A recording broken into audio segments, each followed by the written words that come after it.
창세기 4장 1절부터 15절을 교독하실 때 제가 먼저 1절을 읽겠습니다.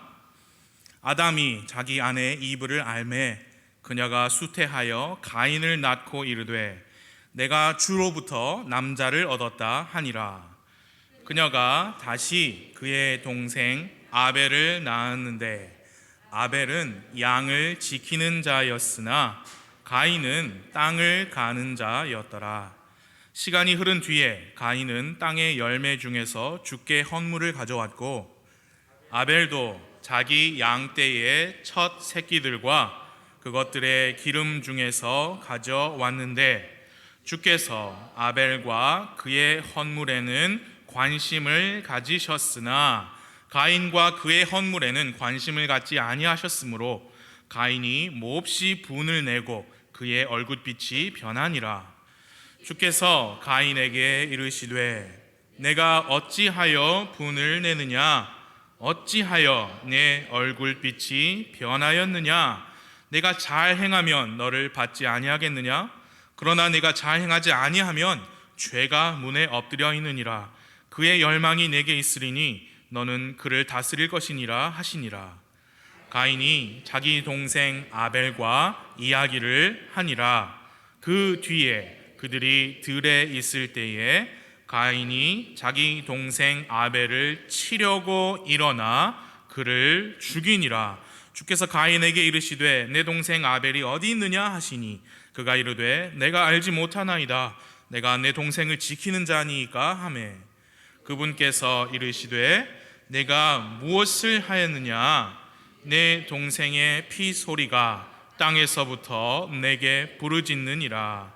땅이 자기 입을 벌려 내 손에서 내 동생의 피를 받았은즉 이제 내가 땅에게 저주를 받았나니 내가 땅을 갈아도 이후로는 땅이 자기 효력을 내게 내지 아니할 것이요 내가 땅에서 도망하는 자가 되고 방랑하는 자가 되리라 하시매 가인이 주께 아뢰되 내 형벌이 내가 감당할 수 있는 것보다 더 크니이다. 보소서 주께서 이 날 지면으로부터 나를 쫓아내셔 싸운즉 내가 주의 얼굴을 떠나 숨으리이다. 내가 땅에서 도망하는 자가 되고 방랑하는 자가 되리니 나를 찾는 모든 자가 나를 죽이겠나이다 하매 주께서 그에게 이르시되 이런 까닭에 누구든지 가인을 죽이는 자는 7배로 보복을 받으리라 하시고 주께서 가인에게 표를 주사 아무도 그를 찾아 죽이지 못하게 하시니라. 아멘. 기도하시겠습니다. 주 하나님 아버지, 오늘 이렇게 우리가 편하게 또 자유롭게 모여서 주님께 경배해 드릴 수 있게 하신 은혜를 다시 한번 감사를 드립니다. 하나님, 이 시간 하나님께서 의도하신 그 말씀이 선포되는 시간, 주 성령님 저와 모든 분들 도와주셔서 주님께서 원하시고 의도하신 그 역사가 각 사람의 마음속에서 이루어지기를 간절히 기도합니다. 또 다시 한번 기도합니다. 김남희 모치님을 비롯한 우리 교회 모든 성도님들, 감염병으로 집에서 또 어려운 시간 보내시며 치료하시는 모든 성도님들께 하나님의 치유하심의 손길 함께 하셔서 빠른 시일 안에 잘 회복하시고 일상을 또 회복하시고 경배 생활 다시 나오실 수 있도록 주님 도와주옵소서. 예수님의 이름으로 기도했습니다. 아멘. 앉아주세요.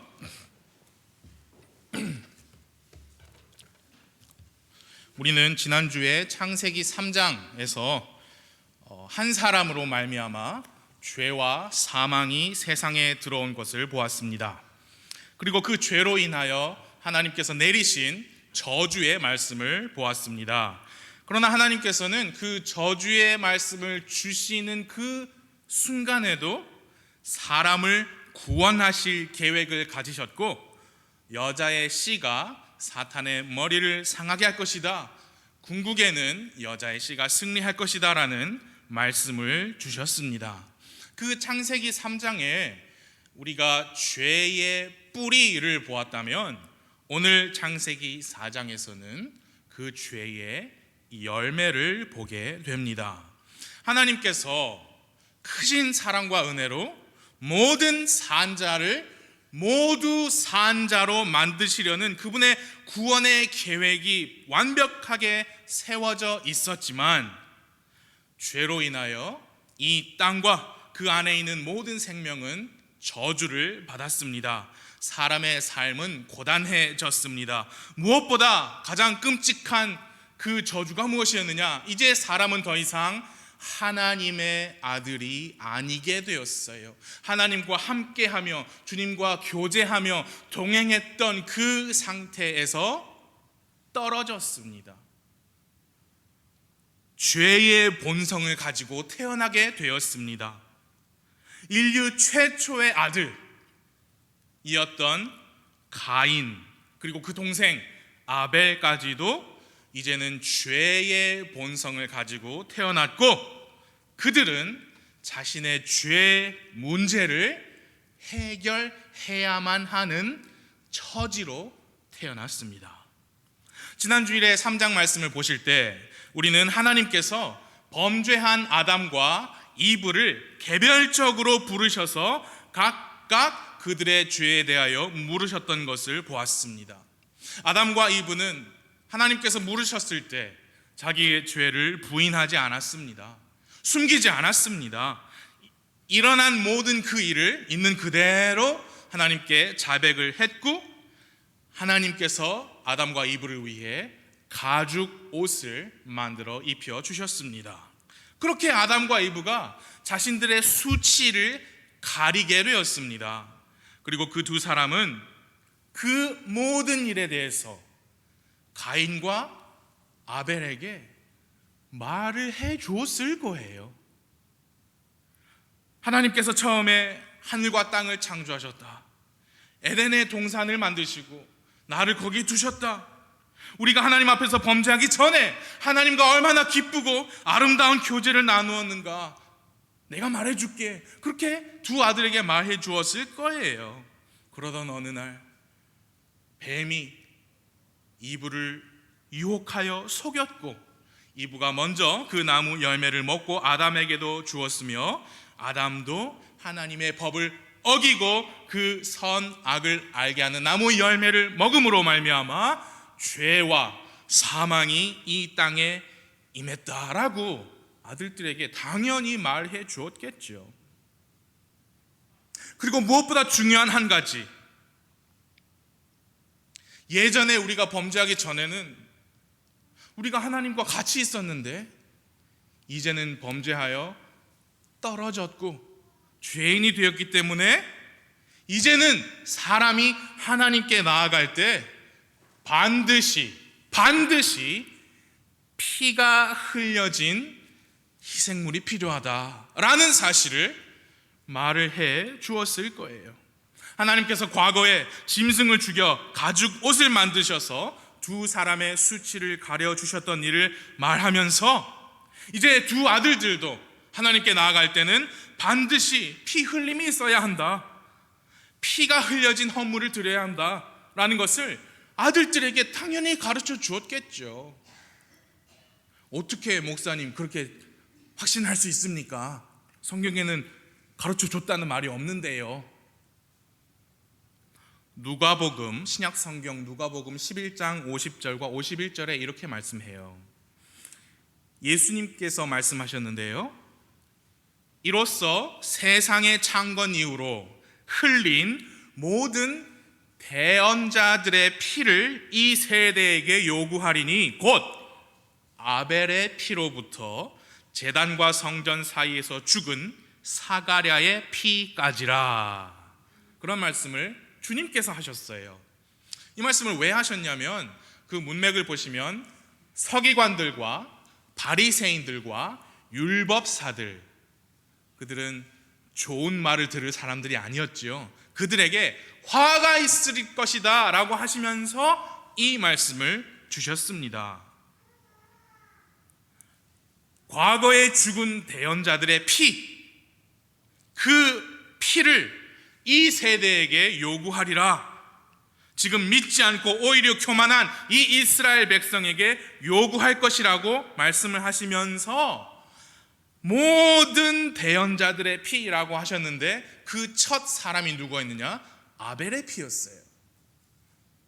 아벨의 피로부터 사가랴의 피까지라. 이 사가랴는 구약성경 저 끝에 보면 말라기 바로 앞에 있는 그 스가랴서를 기록한 그 대언자입니다.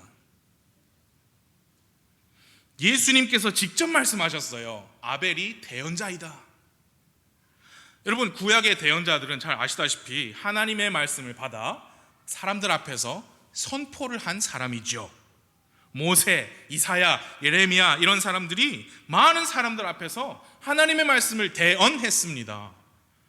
여러분, 그런데 아벨도 대언자라고 했는데 아벨은 누구 앞에서 하나님의 말씀을 대신 이렇게 선포를 했을까요? 아벨이 살았던 때에는 인구수가 우리 손으로 셀 수도 있었을 거예요. 아담, 이브 부모님이죠. 형 가인이 있고 자기 아벨이 있고, 그리고 성경에 기록은 되지 않았지만 누이들, 여자 형제들도 있었을 것이다라고 우리가 충분히, 무리하지 않고 충분히 추측할 수 있어요. 누이들이 없었다면 가인은 어디서 아내를 얻었을까요? 상식이죠? 네. 누이들이 있었다 해도 아마 이렇게 별로 안 됐을 거예요. 그렇죠? 그러나 아벨은 하나님의 말씀을 전한 대언자였다고 우리 주 예수님께서 말씀하셨어요. 누구에게 얘기를 했느냐? 누구에게 하나님의 말씀을 전했느냐? 4장 8절을 잠깐 보십시오. 4장 8절, 가인이 자기 동생 누구와? 아벨과 이야기를 하니라. 그 8절의 시점은 두 사람이 하나님께 헌물을 가져온 그 다음이죠. 하나님께서 아벨과 아벨의 헌물에는 관심을 가지셨지만 가인에게는 그렇지 않으셨습니다. 그 후에 가인이 동생 아벨과 이야기를 한 거예요. 이때 당연히 아벨은 형 가인에게 하나님의 말씀을 전했을 겁니다. 그럼 그 아벨은 누구에게 하나님의 말씀을 들었을까요? 당연히 아버지겠지요. 그래서 추측을 할 수 있는 겁니다. 아버지 아담은 두 아들들에게 천지 창조부터 에덴의 동산 때부터 지금까지 쭉 어떻게 자기가 하나님과 동행하다가 범죄했고 하나님께서 가죽옷을 만들어 주셨다. 그러니 너희도 하나님께 나아갈 때 피의 헌물을 가지고 나가야만 한다. 그런 쭉 일련의 과정들과 하나님의 뜻, 그분의 원리를 두 아들에게 당연히 가르쳐 주었을 것이다라고 생각을 할 수 있습니다. 두 아들이 하나님께 헌물을 가져왔습니다. 3절을 봐주세요. 3절을 같이 읽어볼까요? 시작. 시간이 흐른 뒤에 가인은 땅의 열매 중에서 주께 헌물을 가져왔고. 자, 여러분의 주목을 제가 부탁을 드리는 표현, 시간이 흐른 뒤에, 그 다음 표현이 뭐냐? 헌물을 가져왔다. 시간이 흐른 뒤에 가인이 헌물을 가져왔습니다. 주님께 헌물을 가져와야 하는 정해진 시간이 있었다라고 생각할 수 있어요. 언제 헌물을 가져와야 하느냐? 그 시간 아버지한테 배웠을 겁니다. 그리고 헌물을 가져왔다 그랬어요. 하나님께 헌물을 드리는 시간뿐만 아니라 그 헌물을 어디로 가져와야 할지 장소도 정해져 있었을 겁니다. 가인과 아벨은 그냥 심심해서 우리 헌물이나 준비해볼까? 그래서 각자 헌물을 준비해서 하나님께 가져온 게 아니죠. 아버지한테 배웠을 겁니다. 언제, 어디서, 어떻게, 무엇을 왜 가져와야 하는지 다 배웠을 거예요. 둘 다 똑같이 배웠을 건데 두 아들이 각각 다른 헌물을 가지고 왔죠. 4절과 5절을 보아주세요. 아벨도 자기 양떼의 첫 새끼들과 그것들의 기름 중에서 가져왔는데 주께서 아벨과 그의 헌물에는 관심을 가지셨으나 가인과 그의 헌물에는 관심을 갖지 아니하셨으므로 가인이 몹시 분을 내고 그의 얼굴빛이 변하니라. 자, 2절에 보시면 아벨은 양을 지키는 자였습니다. 가인은 땅을 가는 자. 그러니까 양치기하고 농부죠. 그러니까 우리는 이걸 읽으면서 당연히 아벨과 가인이 각자 자기가 일하는 그 일의 열매를 준비해서 하나님께 가지고 왔다라고 당연히 우리는 그렇게 생각을 할 수 있어요. 그것이 합당한 헌물이었다. 합당하지 않았느냐?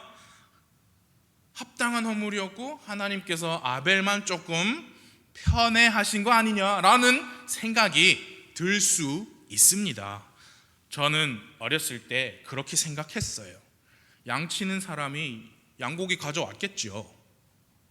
땅을 가는 사람이 농부가 땅의 열매를 가져왔겠지라고 저는 어렸을 때 생각을 했고, 어떤 다른 이유 없이, 설명 없이 하나님께서 아벨과 헌물에는 관심을 가지셨고 가인은 그렇지 않은 것이 왜 그렇게 하셨지?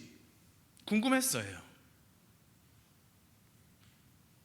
자, 우린 이 말씀을 보실 때 4절과 5절 보실 때 하나님께서 각 사람이 가지고 온 헌물에 관심을 가지셨다, 관심을 가지지 않았다. 헌물뿐만 아니라 성경의 표현을 주목해야 됩니다. 아벨과 그의 헌물에 관심을 가지셨어요. 가인과 그의 헌물에 관심을 갖지 않으셨습니다. 헌물에는 그것을 준비한 사람의 모든 것이 담겨 있기 때문이에요. 하나님께서 아벨과 그의 헌물에 관심을 가지신 이유가 무엇이냐? 그 헌물을 준비한 아벨의 모든 게 거기 담겨 있는데 그 중에 가장 중요한 게 무엇이냐? 하나님께서 정하신 하나님의 법. 무엇이냐? 사람이, 죄인이 하나님께 나올 때는 이러이러한 헌물을 가지고 나와야 한다고 하나님이 정하신 그 말씀을 이 헌물을 준비한 사람이 잘 지켜서 준비했느냐, 그게 중요하셨던 거지요. 하나님께서 받으실 만한 헌물에는 하나님의 말씀을 믿고 따르고 존중하는 사람의 마음이 담겨져 있습니다. 왜냐? 하나님의 말씀에 따라서 준비했기 때문입니다. 사랑하는 여러분, 하나님은요, 우리가 드리는 헌물의 종류, 그 가치, 금액보다 그 헌물을 준비한 우리의 마음, 특별히 하나님의 말씀을 어떻게 대하느냐, 어떻게 생각하느냐, 어떻게 따라서 그 헌물을 준비했는지에 하나님은 관심이 있으십니다. 여러분, 우리의 섬김, 우리의 수고가 매우 중요합니다. 왜 중요하냐? 하나님은 전능하시지만 하나님께서는 사람을 들어 사용하시는 하나님이세요. 그렇기 때문에 하나님, 저를 사용하여 주세요. 제 손을 드리고 제 눈, 코, 입을 드립니다.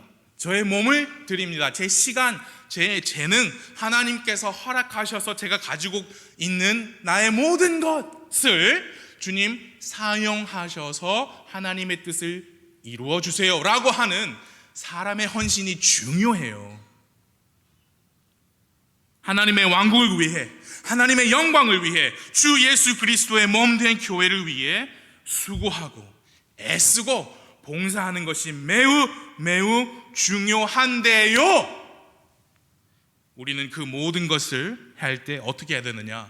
하나님께서 정하신 방법대로, 하나님의 말씀대로 해야 합니다. 하나님의 말씀에서 정하신 원리, 하나님의 말씀에서 정한 테두리 안에서 해야 합니다. 우리의 헌물도 중요하지만 그 헌물을 준비할 때 말씀을 믿고 존중해서 말씀에 따라 준비하는 사람의 그 마음이 중요합니다. 그게 하나님께서 그 헌물을 받으실 거냐, 아니면 관심을 갖지 않으실 거냐를 결정하기 때문이에요.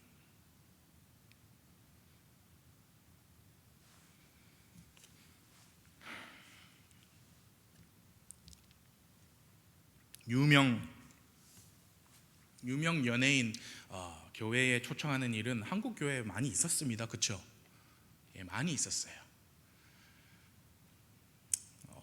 그 연예인들이 와서 자기 삶의 이야기, 하나님에 관한 간증, 자기 믿음, 그런 개인 간증, 간증 집회라고 이제 기성교회에서는 많이 했죠. 많이 했습니다.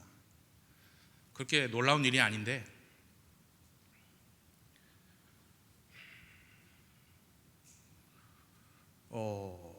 우리와 믿음이 같다고 생각했던, 저와는 또 개인적으로 정말 친분이 있는 한 목사님이 유명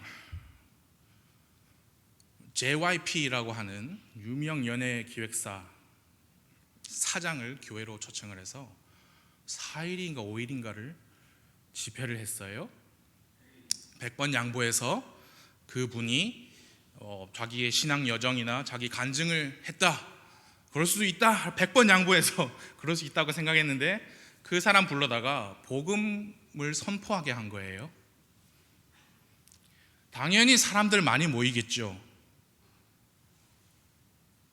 왜 그렇게 했습니까? 내가 백날 이렇게 해봐야 이만한 사람 안 모입니다. 더 많은 사람이 와서 복음 들을 수 있으니까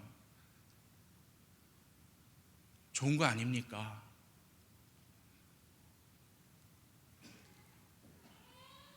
그래서 여러분, 우리의 믿음은, 여러분, 근본주의 믿음이라고 하잖아요. 근본주의 믿음은 이거예요. 여기에 있는 모든 말씀이 다 중요하다. 그게 근본주의입니다. 복음을 더 효과적으로 전하고 더 많은 사람들에 전하는 것이 중요한 거 아닙니까? 라고 해서 그 목적을 위해 전혀 하나님께서 기뻐하시고 받으실 만한 그런 일이나 삶을 지닌 사람이 아닌 사람에도 불구하고 불러다가 복음 집회를 했다는 것은, 복음을 전하라는 말씀은 중요하게 여기지만 세상을 사랑하지 말라,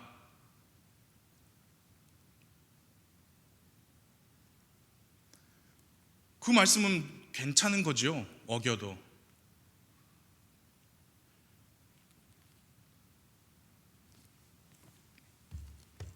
그건 근본주의가 아니죠. 근본주의 아니에요. 그건 뭐냐? 옛날에는 좋게 말해서 복음주의라고 그랬고, 지금은 신복음주의라고 하는 그겁니다. 복음만 전할 수 있다면. 그래서 다른 거예요. 저하고 같은 믿음이라고 생각했는데 다른 거예요. 제가 드리는 말씀이 그런 거예요. 우리가 뭐라도 할 때 하나님 말씀에서 정한 테두리 안에서 해야 된다, 그 말입니다. 그러면 하나님이 그 많은 사람들에게 복음 전하는 그 유명한 사람과 그 교회 목사님의 어떤 마음을 몰라주십니까? 그건 하나님의 마음이니까 저는 모르겠지만, 저의 선택은 한 단어 한 단어가 하나님의 말씀이라며, 그러면 복음 전하라는 말씀도 중요하고요, 너희는 세상에 동화되지 말라, 너희는 세상을 사랑하지 말라, 그 말씀도 중요한 거예요. 이 세상을 사랑하는 그 사랑은 하나님께서 난 것이 아니다. 이 세상에 있는 거 다 없어진다. 육신의 정욕, 안목의 정욕, 인생의 자랑, 그거를 경계하고 동화되지 않아야 하지요. 근데 거기에 흠뻑 들어가가지고 그거를 양산해내는 분이 와서 정말 효과적으로 깔끔하게 성경에서 벗어나지 않은 복음을 전한다 해도 저라면 너무 불편할 것 같아요. 제 근본주의 신앙은 그게 아니에요. 그런 지금 한 예를 들어드린 겁니다. 우리의 모든 수고와 봉사 하는 모든 것들은 하나님께서 받아주실 만한 것이어야 합니다. 그럼 뭐가 하나님께서 받아주시는 것인가, 뭐가 아닌가, 성경 통해서 볼 때 하나님께서 정하신 여기 벗어나면 관심을 갖지 않으신다라고 하는 것이 우리의 믿음이에요. 하나님께서 관심을 가지다, 여기 관심을 가지다라는 그 히브리어가 뭐냐면 승인하다, 찬성하다. 이 영어 성경을 보니까 respect, 요즘에 젊은 사람들 respect 많이 쓰죠. 인정하면서 respect이라고 그랬어요. 그러니까 아벨과 아벨의 헌물에는 하나님이 승인의 도장을 찍어주신 거예요. 오케이, 좋아, 내가 결제하마. 어떻게 승인의 도장을 찍어주셨는지 구체적인 방법은 성경에 나와 있지 않아요. 그러나 아벨과 가인이, 그 두 사람이 확실하게 알 수 있을 만큼 분명하게 도장을 찍어주셨을 거예요. 어떤 신학자는 아벨의 헌물을 받아주실 때 엘리야의 제단처럼 하늘에서 하나님께서 불을 보내셔서 다 태웠을 것이다. 성경에 없는 내용이니까 그렇게까지는 알 수 없지만 분명히 가인과 아벨이 알았습니다. 누구의 헌물에는 하나님께서 승인을 해주셨고 누구는 그렇지 않으셨는지. 가인이 화가 날 정도였다니까요. 가인의 헌물에 크게 세 가지 오류가 있습니다. 첫 번째 오류는 뭐냐? 가인의 헌물에는 믿음이 빠져 있습니다. 믿음. 하나님께서는 죄인들이 하나님께 나올 때 피 흘림을 요구하십니다. 그것은요, 창세기에서 요한계시록에까지 성경을 관통하여 일관된 하나님의 원리입니다. 히브리서 9장 22절에서 피 흘림이 없은즉 사면이 없다라고 했습니다. 그러니까 하나님의 가죽 옷도 바로 그 똑같은 원리예요. 아담은 분명히 두 아들에게 그 원리를 가르쳤을 것이고 아벨은 그 하나님의 말씀을 믿는 믿음으로 피가 흘려진 헌물을 준비하여 가져왔습니다. 그러나 가인은 피 흘림이 없는 헌물을 가져왔어요. 그래서 하나님께서 승인하는 도장을 찍어주지 않으신 거죠. 믿음의 장이라 불리는 히브리서 11장, 믿음의 전당이다 하는 믿음의 영웅들이 계속 나오죠. 거기에 4절에 이렇게 했습니다. 말씀하여 믿음으로 아벨은 가인보다 더욱 뛰어난 희생물을 하나님께 드리고 그것으로 말미암아 자기가 의롭다는 증거를 얻었으니. 그러니까 아벨은 하나님께 드릴 헌물을 준비할 때 믿음으로 한 겁니다. 가인의 헌물에는 그 믿음이 빠져 있습니다. 그럼 아벨은 그 믿음, 아벨의 믿음은 어디에서부터 왔느냐? 로마서 10장 17절에 이렇게 말씀하죠.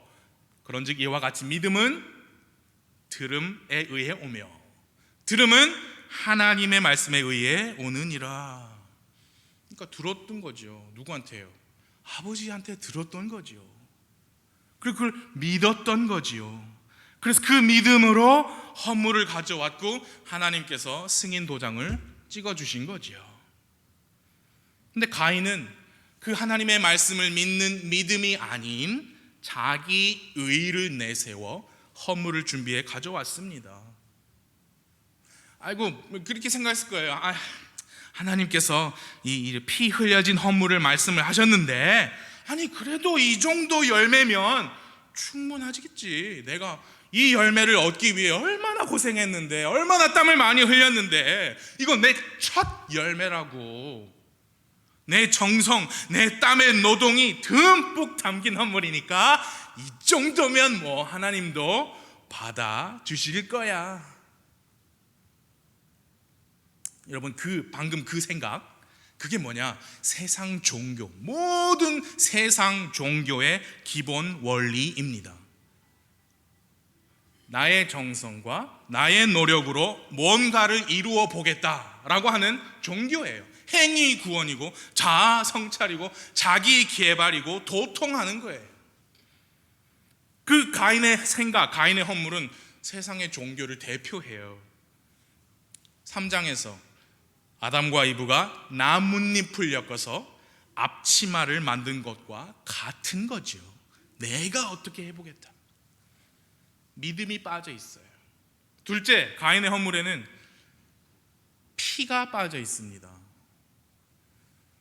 가인의 잘못이 이거예요. 뭐냐? 지금 사람의 상태가 하나님과 분리된 채 하나님과 떨어져 있는 상태다. 그걸 망각한 거예요. 그의 착각은 무엇이냐? 여전히 모든 것이 하나님 보시기에 매우 좋았더라. 여전히 그 상태로 있었다고 생각한 심각한 착각입니다. 아담이 죄 짓기 전엔 그랬죠. 아담이 죄 짓기 전에는 사람이 하나님과 아무 문제가 없이 동행하고 교제했죠. 근데 지금은 아니죠. 아담의 범죄 이후로 사람은 죄인이 되었고 하나님과 떨어졌어요. 분리됐습니다. 그래서 이제 사람은 하나님께 나아갈 때 피 흘림, 피의 희생을 통해서만 하나님께 나아갈 수 있어요. 근데 가인의 헌물에는 피 흘림이 없었던 거죠. 희생이 없습니다. 죄의 대가가 빠져 있어요. 그러면서 이렇게 생각했겠죠. 좀 전에 말씀드린 것처럼, 아니 이게 얼마나 귀한 열매인데 하나님 하면서 이 정도면 괜찮겠지요. 이 정도면 뭐 충분하겠지요. 피의 희생 없이도 괜찮겠지요. 심각한 오해예요. 오늘날 비슷하게 믿는 사람들이 있어요. 그걸 이제 분류를 하기 위해 뭐라고 이름을 붙였느냐? 자유주의 신앙이다. 자유주의다. 우리는 다 하나님의 자녀이고 다 같은 하나님을 섬기고 있으니 누굴 통해서 어디로 가든 하나님 아버지께로만 가면 된다라는 심각한 오류예요. 우리는 하나님께서 사랑이 많으시고 은혜와 긍휼이 풍성하신 분이기 때문에 진정한 마음을 가진 모든 사람은 그분은 다 받아주실 거야. 그러니까 우리는 서로의 차이, 믿음, 교리, 원리 다 떠나고 그냥 손에 손잡고 굼바야 노래하면 되는 거야 라는 심각한 오류에 빠진 사람들이 있어요. 성경은 분명히 말씀했습니다. 길은 하나예요. 예수님께서 말씀하셨거든요. 내가 곧 그 길이다. 내가 그 진리고 내가 그 생명이니까 누구든지 나로 말미암지 않고는 아버지께 못 가라고 우리 주 예수님께서 말씀하셨습니다. 성경의 원리는 그거예요. 성경의 교리는 그겁니다. 사람이 죄인이 하나님께 나아갈 때 피의 희생물을 가지고 나가야 되고 주 예수님께서 십자가에서 피를 흘려주시면서 우리를 위한 하나님 어린 양으로 죽으신 겁니다. 묻히신 겁니다. 그리고 우리의 칭의를 위해 부활하신 겁니다. 그 믿음, 그 예수 그리스도에 흘려진 그 피가 나의 죄를 위한 것이구나. 하나님, 제가 죄인입니다. 나의 죄값을 예수님께서 대신 그 피로 지불하여 주셨군요. 그 십자가의 길을 통하여 아버지께 나아가오니 나를 받아주세요 라고 하는 그 믿음이 있어야 사람이 구원을 받습니다. 그 피를 아는 지식이 아니에요. 그 피를 인정하는 마음이 아니고요, 그 피가 내 죄의 대가로 흘려졌다고 하는 믿음입니다. 가인의 허물에 피가 없어요. 지극정성으로 준비한 마음은 있었지만 피가 없었고, 피 흘림이 없으면 사면이 없습니다. 하나님께서 받지 않으십니다. 예수님의 피를 통하지 않고, 오늘날에도 예수님의 피를 통하지 않고 사람이 구원을 받을 수 없습니다. 잘 들어주세요. 지극정성으로 수고하고 봉사해도, 지극정성으로 예배 참석하고 헌금해도 먼저 예수 그리스도의 피로 구원받지 않은 사람의 지극정성과 수고는 하나님께서 받지 않으십니다. 그래서 우리 각 사람이 자기 자신을 돌아봐야죠. 심각한 오류에 빠져 있는 건 아닌가? 이 정도 정성이면 하나님께서 받아주셔야지 하면서 의미 없는 종교 생활을 하고 있지는 않은지 돌아보셔야 합니다. 먼저 예수 그리스도의 피를 믿는 믿음으로 죄인이었던 내가 하나님과 화해하고 하나님의 자녀가 되고 예수 그리스도를 통하여 주시는 영원한 생명을 받은 사람이 되었는가? 다시 말해, 다시 태어났는가? 그게 먼저 이루어지고 난 다음에 우리의 섬김, 우리의 봉사와 수고가 의미가 있는 겁니다. 그전에는 피 흘림이 있어야 합니다. 가인의 허물에는 믿음이 빠져 있었고 피가 빠져 있었고, 셋째, 가인의 허물에는 행위만 가득했어요. 행위. 이 세 개가 다 같은 얘기죠. 행위만 가득했어요. 여러분, 죄인의 행위는 하나님께 아무 의미가 없습니다. 아무 의미 없어요. 죄인은 회개와 예수 그리스도의 피를 믿는 믿음으로 먼저 자기 죄의 문제를 해결해야 합니다. 구원을 받아야 합니다. 다시 태어나야 하고, 그 다음에야 구원을 받은 하나님의 자녀로서 그의 행위가 하나님께 중요한 의미를 가져요. 그 전에, 구원받기 전에 무슨 행위를 한다 한들 하나님께서 관심을 갖지 않으실 거예요. 먼저 구원받아야 합니다. 그건 믿음으로만 가능합니다. 그 전에는 믿음으로 구원받기 전에 죄인은요, 자기 행위로 아무것도 이룰 수 없어요.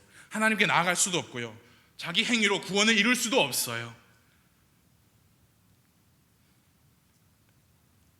카인이 그렇게 오류로 가득한 헌물을 드렸어요. 그래서 하나님께서 결제 도장 안 찍어줬죠. 그래서 가인이 뭐라냐, 몹시 분이 났습니다. 얼굴빛이 변했어요. 여러분, 이제 4장 6절과 7절을 봐주십시오. 6절만 함께 읽어볼까요? 시작.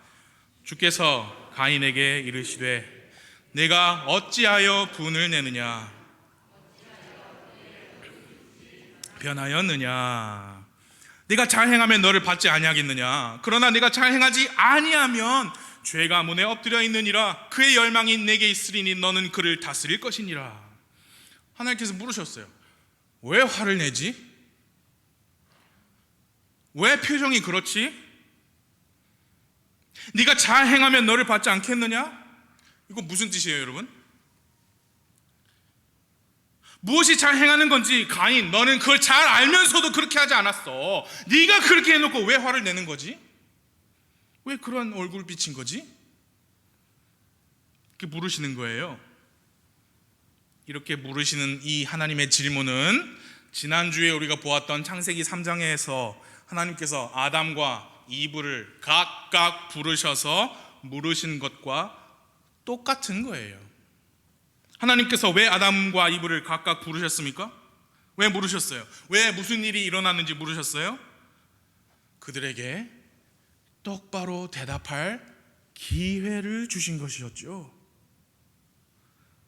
하나님께서는 가인에게도 대답할 기회를 주고 계신 겁니다.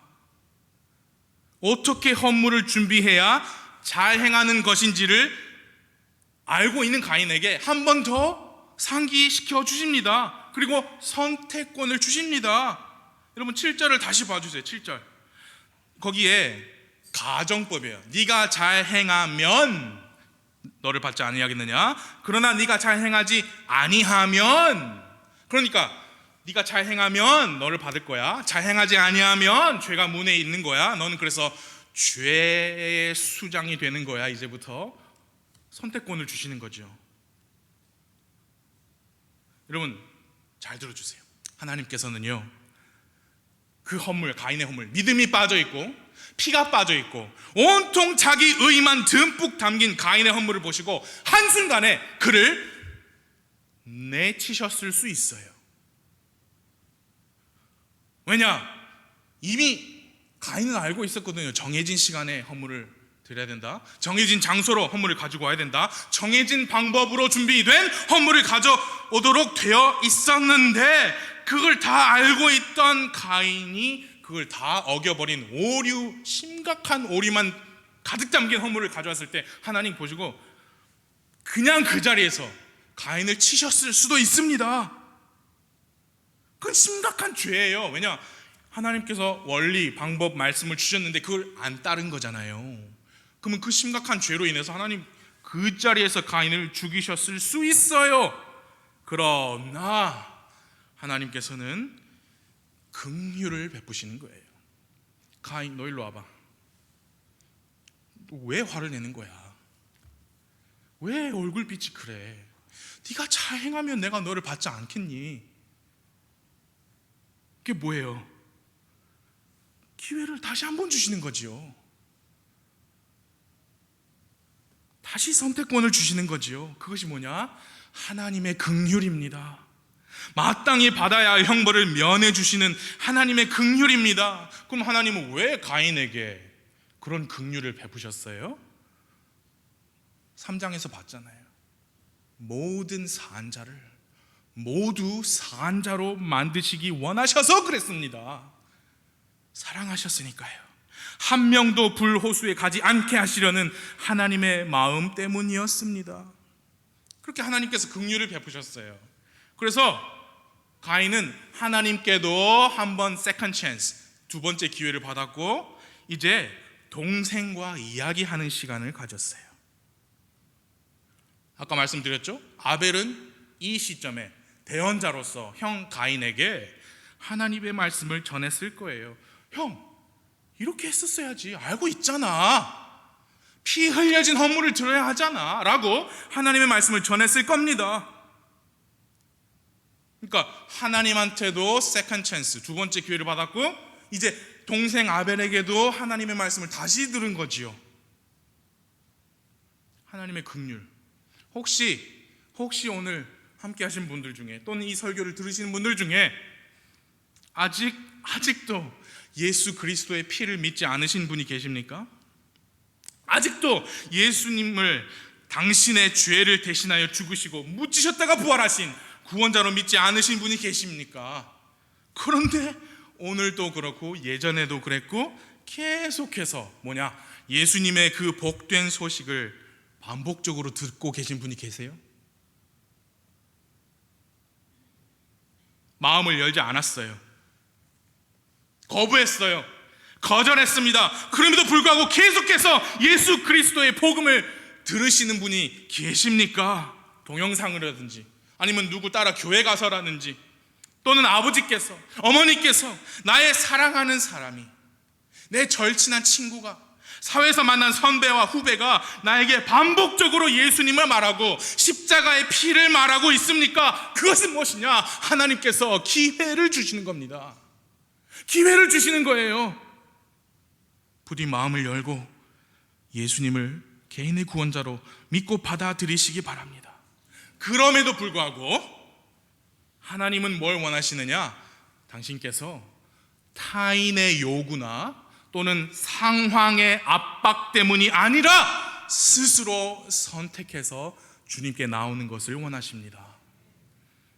가인에게 두 번째 기회가 주어졌어요. 그리고 그는 선택했습니다. 8절을 봐주세요. 8절을 같이 읽겠습니다. 시작. 가인이 자기 동생 아벨과 이야기를 하니라. 그 뒤에 그들이 들에 있을 때에 가인이 자기 동생 아벨을 치려고 일어나 그를 죽이니라. 제가 어렸을 때 궁금해했다는 거, 하나님께서 아벨을 편애하신 거 아니야? 하나님 왜 가인은 안 받아주신 거야? 하나님 너무하신 거 아니야? 가인이 화낼만 하지. 형인데 형 자존심이 있지. 죽일만 하지. 하나님께서 아벨을 편애하셨고 가인이 질투해서 그랬다. 그건 다 거짓말이에요. 하나님께서 아벨의 헌물만 받으시고 가인의 그 정성 가득한 헌물은 쳐다보시지도 않은 것은 하나님이 너무하셨다. 그런 말 다 거짓말이에요. 가인이 얼마나 상심이 컸으면 사랑하는 동생을 그렇게 욱해서 죽였겠느냐. 욱해서 죽인 거 다 거짓말이에요.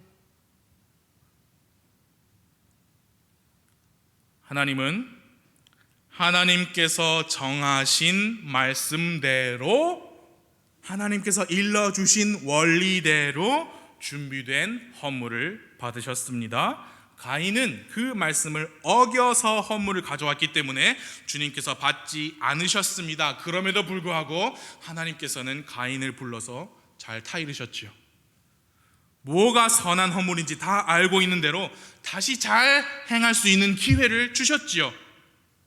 그리고 아벨도, 동생 아벨도 형과 이야기를 했습니다. 당연히 무엇이 의로운 선물인지 알려줬겠지요. 가인은 그렇게 기회를 다시 받았으면서도 문 앞에 엎드려져 있던 죄를 선택했어요. 들에서 동생과 단둘이 있을 때 치려고 일어나, 그 뭐냐, 우발적인 살인이 아니에요. 의도되었고 계획한 살인이에요. 절대로. 여러분 거기 8절 보시면, 8절 다시 보세요. 가인이 자기 동생 아벨과 이야기를 하니라. 충분히 이야기했겠죠. 그 다음에 그 뒤에, 그러니까 시간차가 좀 있는 거예요. 그 뒤에, 그러니까 시간차가 조금 있는데 그 시간 동안 가인의 머릿속에 무슨 생각을 해야 해요? 아, 내가 진짜 잘못했구나. 내가 하나님께 내가 죄를 지었구나. 그런 생각을 했어야 되는데 무슨 생각을 할게요? 내가 요놈을 어떻게 죽이지? 어디서 죽이지? 그 시간차가 있는 그동안 죽일 생각을 한 겁니다. 자기 동생을 치려고 일어났어요. 의도와 계획이 분명한 살인이었습니다. 그래서 가인은 죄인의 조상이 됐어요. 세상 사람들도 자주 쓰는 표현이 가인의 후예다. 들어보셨죠? 그런 오명을 가지게 됐습니다. 그런데 그게 가인의 선택이었어요. 놀랍게도 가인은 그 악한 선택을 한 이후에도, 우리는 놀랍게도 하나님께서 다시 가인을 부르셔서 질문하시는 장면을 보게 됩니다. 9절이에요. 9절 봐주세요. 9절 앞부분만 함께 시작. 주께서 가인에게 이르시되 내 동생 아벨이 어디 있느냐? 그 질문이 닮아있죠. 창세기 3장 9절에서 아담에게 내가 어디 있느냐? 하나님께서 얼마나 긍휼이 풍성하신지 다시 부르셔서 물으시는 거예요. 이 동생 아벨이 어디 있느냐? 근데 아담은 3장에서 사실 그대로 자백했지요. 근데 가인의 대답을 보세요. 사실 제 동생 아벨을 제가 죽였습니다. 그렇게 안 했죠? 내가 알지 못하나이다. 거짓말한 거예요. 순순히 자백하지 않았습니다. 거기에 차이점이 있는 겁니다, 여러분. 아담과 이브의 대답과 가인의 대답이. 내가 알지 못합니다. 그러고 나고서는 하나님한테 대들어요. 내가 내 동생을 지키는 사람이에요? 하나님께서 다 아시면서 마지막으로 가인에게 불러서 물으셨고, 가인은 마지막까지도 하나님의 은혜와 긍휼을 저버린 겁니다. 그 결과로 하나님께서 너 이렇게 했잖아. 가인의 죄를 다 알려주셨고 가인은 벌을 받았어요. 이제는 한 곳에 정착해서 농사를 지으며 먹고 살 수 없게 되었습니다. 도망자 신세가 되었어요. 방랑하는 사람이 되었습니다. 그 벌을 듣고 나서야 하나님께 이제 비는 거예요. 13절에 가인이 죽게 아뢰되 내 형벌이 내가 감당할 수 있는 것보다 더 크니이다. 하나님, 내가 감당하기 너무 큰 벌이에요.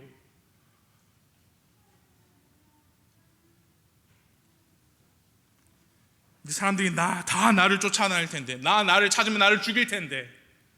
그래서 하나님께서 내가 너에게 표를 줘가지고 아무도 죽이지 못하게 할 것이다 그랬죠. 그 부분은 얘기가 길어지겠습니다만 지금 모세를 통해 하나님께서 율법을 주시기 전이죠. 그렇기 때문에 율법으로 죄가 죄로 드러난 시점 이전입니다. 그래서 살인은 이런 벌을 받아야 된다라는 하나님의 법이 주어지지 않았어요. 그렇기 때문에 하나님, 이 벌은 내가 감당하기 너무 큰데요, 사람들이 다 나를 죽일 텐데요.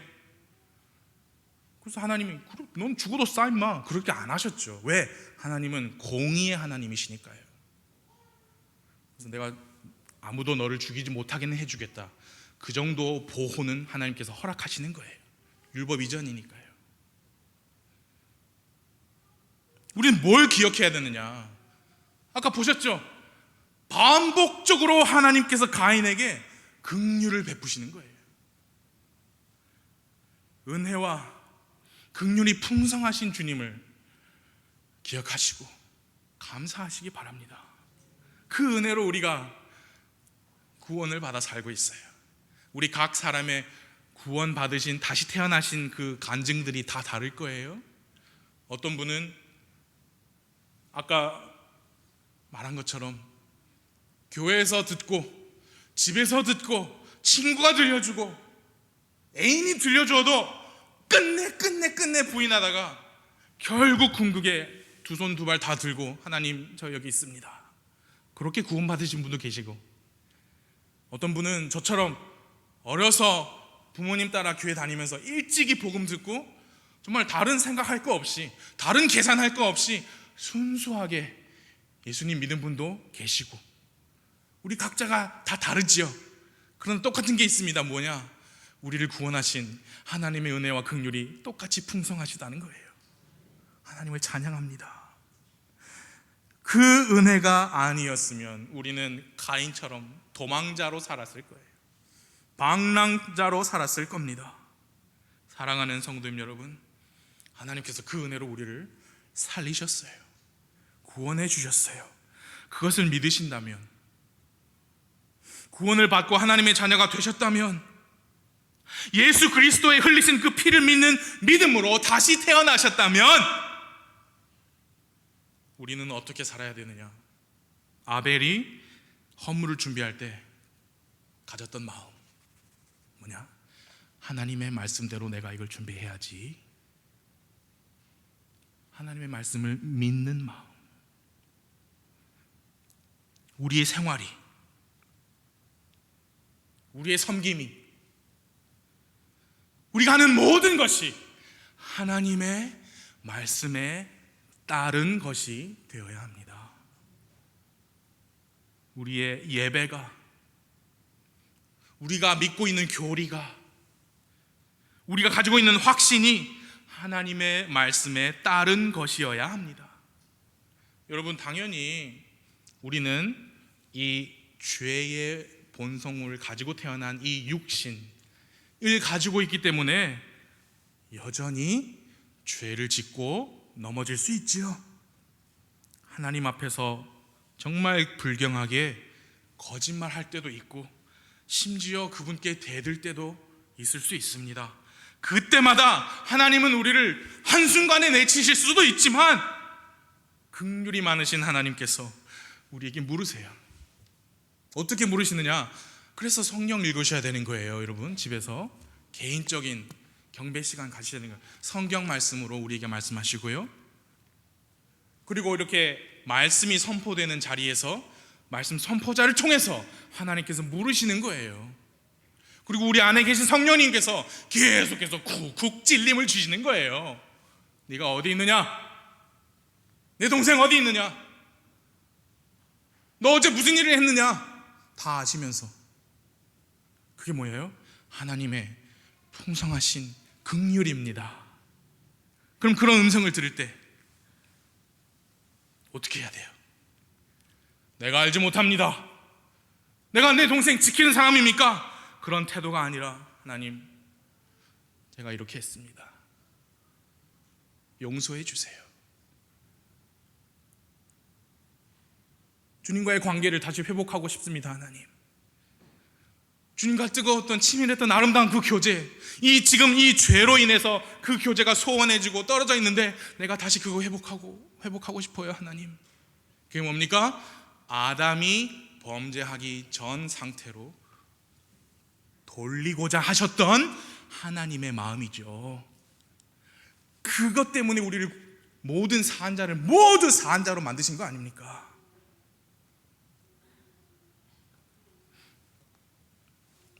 하나님이 물으실 때,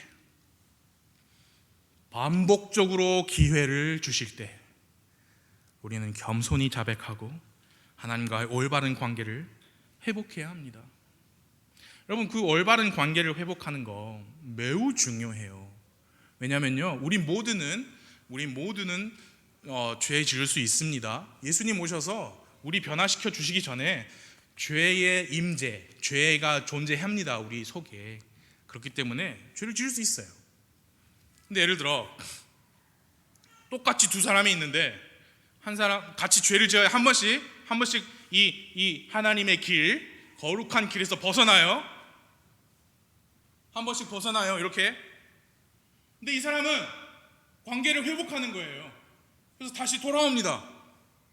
근데 이 사람은 아직 여기 있거든요. 그런데 또 시간이 지나서 또 죄를 지을 수 있지요, 당연히.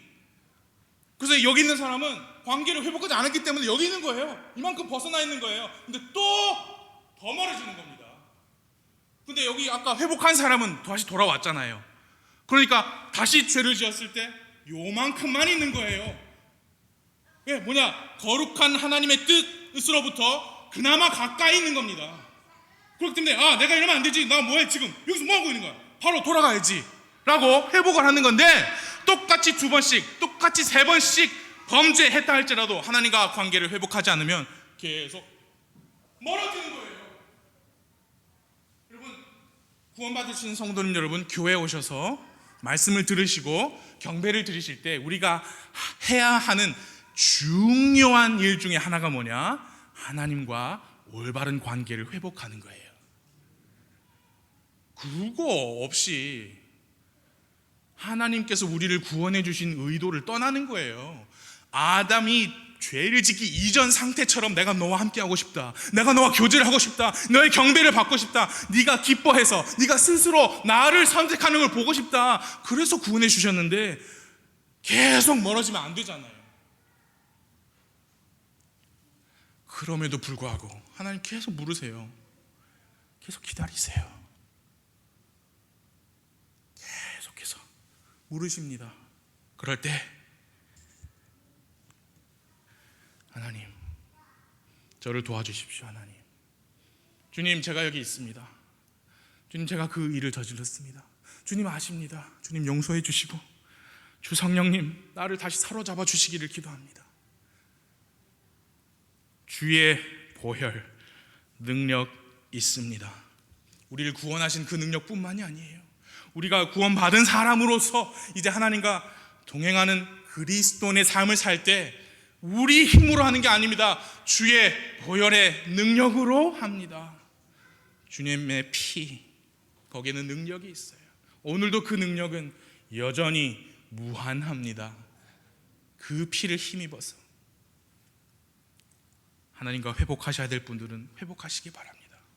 하나님께서 오늘도 나에게 예수님을 믿으라, 죄를 회개하고 예수님의 피를 믿으라고 오늘도 나에게 이 복된 소식을 들려주시는구나, 그런 분 계시다면 뭘 더 망설이십니까? 하나님께서 반복적으로 기회를 주시고 계신 거예요. 믿으시기 바라요. 구원받으신 여러분,